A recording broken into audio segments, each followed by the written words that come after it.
ಗಣಪತಿ ಉತ್ಸವದ ಪ್ರಯುಕ್ತ ಮಣ್ಣಿನ ಗಣಪತಿಯನ್ನು ಮಾಡಿ, ಜೇಡಿ ಮಣ್ಣಿನಿಂದ ಮಾಡಿದ ಮಣ್ಣಿನ ಗಣಪತಿಯನ್ನು ಮಾಡಿ, ನೈಸರ್ಗಿಕವಾಗಿ ಮತ್ತೆ ಪರಿಸರಯುಕ್ತ ಗಣಪತಿಯನ್ನು ಮಾಡಿ ನೀರಿನಲ್ಲಿ ವಿಸರ್ಜನೆ ಮಾಡುವ ಹಂತದಲ್ಲಿ ಸಾರ್ವಜನಿಕರಿಗೆ ಮತ್ತು ಶಾಲಾ ಮಕ್ಕಳಲ್ಲಿ ಜಾಗೃತಿ ಮೂಡಿಸುವಂತ ವ್ಯವಸ್ಥೆನ ನಮ್ಮ ಬಿ ಕ್ಯಾಪ್ ಕಂಪನಿಯಿಂದ ಸ್ವಸ್ತಿಕ್ ಚಾರಿಟಬಲ್ ಟ್ರಸ್ಟ್ ಯತೀಶ್ ಅವರು ಮತ್ತೆ ನಮ್ಮ ಪುರುಷೋತ್ತಮರು ವಾರ್ಡ್ ಅಧ್ಯಕ್ಷರಾದ ಪುರುಷೋತ್ತಮರವರು, ನಮ್ಮ ಗೋವಿಂದರಾಜನಗರ ಹಾಗೂ ವಿಜಯನಗರದ ಎಲ್ಲ ಪದಾಧಿಕಾರಿಗಳು ಮತ್ತೆ ನಾವೆಲ್ಲರೂ ಶ್ರೀಯುತ ಪ್ರಿಯಾಕೃಷ್ಣ ಅವರ ನೇತೃತ್ವದಲ್ಲಿ ವಿಜಯನಗರದ ಮಾಜಿ ಸಚಿವರು ಹಾಗೂ ಹಾಲಿ ಜನಪ್ರಿಯ ಶಾಸಕರಾದ ಕೃಷ್ಣಪ್ಪಾಜಿ ಅವರ ನೇತೃತ್ವದಲ್ಲಿ ನಾವು ಈ ಜಾಗೃತಿ ಕಾರ್ಯಕ್ರಮವನ್ನು ಆಯೋಜನೆ ಮಾಡಿದ್ದೆವು. ಆಯೋಜನೆಯ ಸಹಯೋಗವನ್ನು Swastik charitable trust, B PAC, Parisara news ಮತ್ತು ದಿ ನೇಚರ್ ನಮ್ಮ ಸಂಸ್ಥೆಗಳಿಂದ ಹಸಿರೇ ಉಸಿರು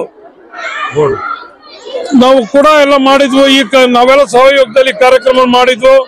ಕಾರ್ಯಕ್ರಮದ ಉದ್ದೇಶ ಮುಂದಿನ ಜನಾಂಗಕ್ಕೆ ನಾವು ನೀಡುವ ಕೊಡುಗೆ ಅಂದ್ರೆ ಒಂದೇ ಒಂದು ಕೊಡುಗೆ, ಶುದ್ಧ ಗಾಳಿ, ಶುದ್ಧ ನೀರು, ಒಳ್ಳೆ ವಾತಾವರಣ ಕೊಡಬೇಕಂತ ವ್ಯವಸ್ಥೆ. ಜಲಮೂಲಗಳನ್ನ ರಕ್ಷಿಸುವ ಹಂತದಲ್ಲಿ ಕಲುಷಿತಗೊಳಿಸೋದು ಬೇಡ. ಬೇರೆ ಬೇರೆ POK ಗಣಪತಿನ ಮಾಡಿ ಮತ್ತು ನೀರಿನಲ್ಲಿ ಬಿಟ್ಟು ಅದು ಕಲುಷಿತಗೊಂಡು ಹಾಳಾಗೋದು ಬೇಡ ಅಂತ ಹೇಳಿ ಸಾರ್ವಜನಿಕರಲ್ಲಿ ಮತ್ತೆ ಶಾಲಾ ಮಕ್ಕಳಿಂದ ಜಾಗೃತಿಯನ್ನು ಉಂಟು ಮಾಡುವ ಕಾರ್ಯಕ್ರಮ ನಾವು ಆಯೋಜನೆ ಮಾಡಿದ್ದೆವು. ಈ ಕಾರ್ಯಕ್ರಮಕ್ಕೆ ಎಲ್ಲರೂ ಕೂಡ ಭಾಗವಹಿಸಿದ್ದಾರೆ.